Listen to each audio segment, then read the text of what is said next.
exercises up here on the board. Josh is now going to go through them and I'm going to talk you through them. So first one that we have is a scap push-up. So if you find this exercise kind of challenging to move your shoulder blades on, you're going to start from this position. Josh is in here with your knees on the floor. What we're looking for is to get your shoulder blades retracting, so they're going to pull together as you come down. The arms stay straight, so you're not bending those. You're then going to push up and shoulder blades are going to roll forward. So Josh is going to go through a few reps of these. Arms stay nice and straight, shoulder blades pinch together, then roll forward. If you need to make this a little bit more challenging, you can go up onto your feet into a push-up position. Make sure your hips do not sag though, so Josh is keeping a nice stable core position here. Again, arms are straight and he's pushing through his shoulder blades. That's number one. The second one is back on hands and knees. It's our cap camel. So kind of a similar idea to that scap push-up in that our shoulder blades are moving, but now you're bringing your back into the movement as well. So this is the camel position. Josh is in here. He's rounded over, he's flexing his abs, then he's going to come down into calf.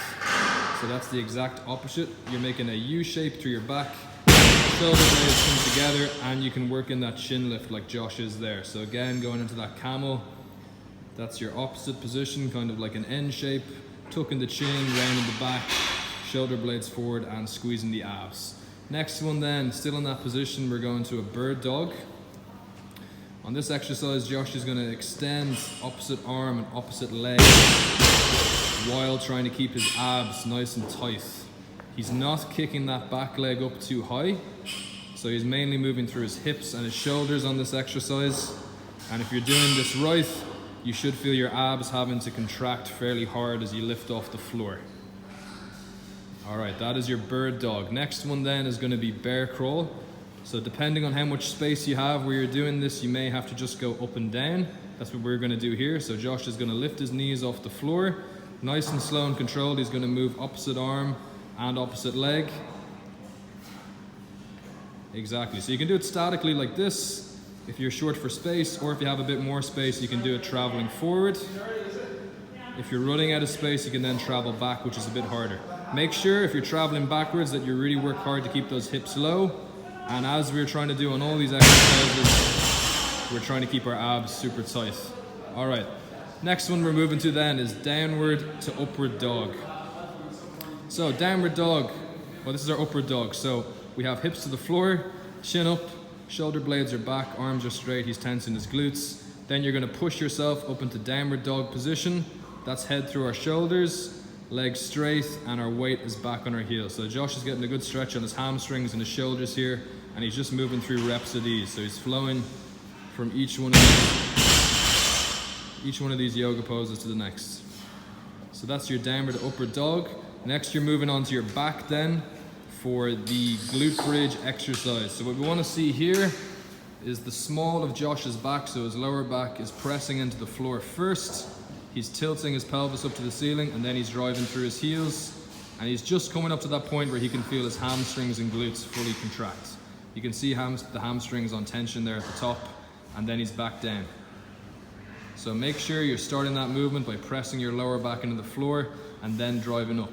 A sure sign you're doing this wrong is if you're feeling it in your lower back. We want glutes and hamstrings working here. Okay, next up then, we're up to our feet for the banded walk. So obviously you're going to need access to a band for this one. Need the band roughly around your kneecaps. Then he's getting into a nice athletic stance with his toes pointing straight ahead. He's in a little bit of a quarter squat position. You're pushing off your outside foot and then following with the inside. The whole time Josh is facing straight ahead. He's not letting his body sway from side to side, and he should be feeling that in his glutes on the outside of his hip there. Okay, so that's your banded walk. Next one then is YWTs. So you're back onto your front for this one. Here we're really trying to focus on our shoulder blade movement. So with straight arms, Josh is making a Y shape to start off with. He's lifting up.